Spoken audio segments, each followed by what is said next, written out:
Hi friends, आज हूँ शेर करीश तमारी साथे वेडमी बनाववानी रेसिपी। तो अहीं आगळ 3 वाड़की में तुवेरनी दाळ लई लीधी छे।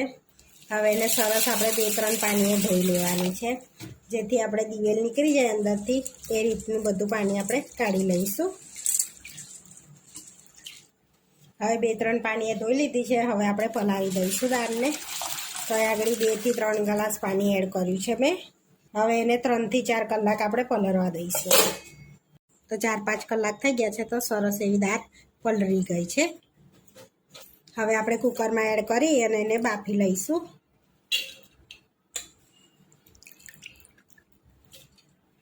હવે આપણે એમાં પાણી એડ કરીશું। તેમાં આપણે અડધો ગ્લાસ પાણી એડ કરીશું અને એક વિસલ વગાડી લઈશું। આપણે વિસલ વગાડી લીધી છે। તો હવે ચેક કરી લઈશું આપણે કે આપણી દાળ બફાઈ ગઈ છે કે નહીં। तो જોઈ શકો છો આપણી દાળ સરસ બફાઈ ગઈ છે। હવે દાળને આપણે ડાયરેક્ટ કઢાઈમાં જ કાઢી લઈશું। જોઈ શકો છો આપણે ચારવા બારવાની નહીં, એકદમ સરળ રીતે આપણે બનાવીશું વેડમી। તો જોઈ શકો છો આપણી દાળ એકદમ પેસ્ટ જેવું જ બની ગયું છે। હવે ધીમા તાપે આપણે એને ચલાવીશું, જેથી અંદર નોર્મલ પાણી હોય તે બધું બળી જાય। એની અંદર આપણે ખાંડ એડ કરીશું। તો આગળ 1/4 કપ અને અડધો મેં ખાંડ લીધી છે। હવે મિક્સ કરી દઈશું આપણે। તમે ખાંડની જગ્યા પર ગોળ બી લઈ શકો છો અને ગોળ ખાંડ બેવ ભેગું બી કરી શકો છો। હવે હલાઈ કરીશું આપણે 10 મિનિટ સુધી। આ રીતે એકવાર જરૂરથી ટ્રાય કરજો, તો એકદમ સરળ રીતે બની શકે છે વેડમી, કંઈ જફા કરવાની જરૂર નથી। હવે આ બેટર આપણે જે વેડમીનું તૈયાર કરીએ છીએ એને થોડુંક ઠીક થવા દેવાનું। હવે વેડમીનો માવો તૈયાર થઈ ગયો છે। હવે અડધી ચમચી ઇલાયચી પાવડર એડ કરીશું આપણે અને સરસ મિક્સ કરી લઈશું। તો આપણો માવો રેડી થઈ ગયો છે। આ રીતનું ઠીક આપણે બેટર રાખવાનું છે। હવે ઠંડુ થશે ને એટલે એના નાના નાના બોલ વળશે, એ રીતનું આપણે બેટર રાખવાનું છે। તો હવે ઠંડુ થવા દઈશું આપણે, ત્યાં સુધી લોટ બાંધી લઈએ। અહીંયા 2 વાડકી ઘઉંનો લોટ લીધો છે। હવે ચારી લઈશું આપણે। હવે આપણે લોટ બાંધી લેવાનો છે। તો એમાં 1 પરી તેલ એડ કરીશું। આની અંદર આપણે મીઠું એડ નથી કરવાનું। મિક્સ કરી લઈશું બધું। હવે એમાં થોડું થોડું પાણી એડ કરીને સરસ એવો ઢીલો લોટ બાંધી લઈશું આપણે। એકદમ ઢીલો, બહુ ઢીલો નહીં બહુ કઠણ નહીં, મીડિયમ ઢીલો લોટ વેડમી સરસ વણાય એ રીતનો આપણે લોટ બાંધવાનો। આ રીતનો આપણે લોટ બાંધવાનો છે। તો આનાથી થોડોક હજુ આપણે ઢીલો કરીશું। તો એના માટે આપણે થોડુંક પહેલાં 2 ચમચી જેવું પાણી એડ કરી અને સરસ મસળી લઈશું, એટલે સરસ આપણો લોટ થઈ જશે। આ રીતનો આપણે ઢીલો લોટ રાખવાનો છે। હવે થોડુંક તેલ 1 ચમચી એડ કરી અને સરસ એવો કેળવી લઈશું આપણે લોટને 2 મિનિટ લગીને। હવે આપણો માવો બી ઠંડો થાય છે। તો હવે કેળવી લીધો છે લોટ। હવે આપણે રેસ્ટ આપીશું ત્યાં સુધી। આપણો માવો સરસ ઠંડો થઈ ગયો છે। હવે આપણે બોલ્સ વાળી લઈશું એને। તો સહેજ મોટા બોલ્સ વાળવાના છે, તો જેથી આપણને લોટ ના લાગે, એટલે આ રીતનો આપણે મોટો વાળીશું બોલ્સ। આ રીતના બોલ્સ આપણે તૈયાર કરી લઈશું બધા।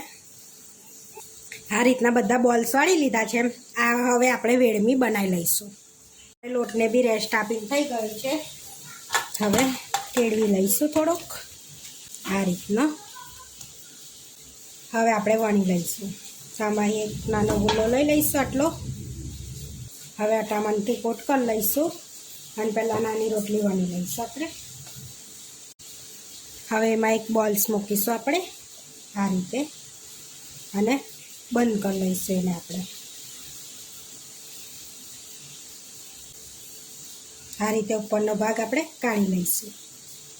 હવે થોડો કટામણ ભભરાઈ અને આપણે સરસ એવી વણી લઈશું। પોલા પોલા હાથે વણવાની, એટલે જરાય ફાટે ના આપણી વેડમી, અને થોડી થીક જ રાખવાની, એટલે ખાવામાં માવા જેવું લાગે। આ રીતની આપણે વણી લીધી છે। આ રીતની થીક રાખી છે। હવે આપણે શેકી લઈશું એને। અહીંયા શેકવા માટે નોનસ્ટિક લઈ લીધી છે આપણે અને એની પર મૂકી દઈશું આપણે અને શેકાવા લઈશું ધીમા તાપે। હવે આપણે પલટાઈ લઈશું। હવે ફરી પલટાઈ લઈશું આપણે। આપણી સરસ એવી 2 બાજુ શેકાઈ ગઈ છે।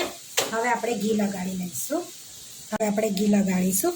એક ચમચી બેવ પર આપણે ઘી લગાડવાનું છે પૂરણપૂરી પર. હવે બીજી બાજુ પલટાઈને બીજી બાજુ લગાડવાનું છે ઘી, આ રીતે, જેથી આપણને ખાવામાં પોચી લાગે. બેવપા ઘી લગાડી લીધું છે. આ રીતે આપણે બેવપા શેકી લેવાની છે ઘીવાળી, અને આ રીતે બધી આપણે શેકી લઈશું. જોઈ શકો છો આપણી બીજી પૂરણપૂરી સરસ ફૂલી ગઈ છે, ફૂલે છે. એટલે આ રીતે ઢીલો લોટ રાખો ને તો વેડમી આપણી સરસ ફૂલે. થોડોક ઢીલો લોટ રાખો ને એટલે વેડમી ફૂલે આપણી. આપણે બધી વેડમી શેકાઈને રેડી થઈ ગઈ છે. હવે સર્વ કરી લઈશું. આપણે પ્લેટમાં લઈ લઈશું. આપણે પૂરણપૂરી ઘીમાં શેકો તો સરસ લાગે.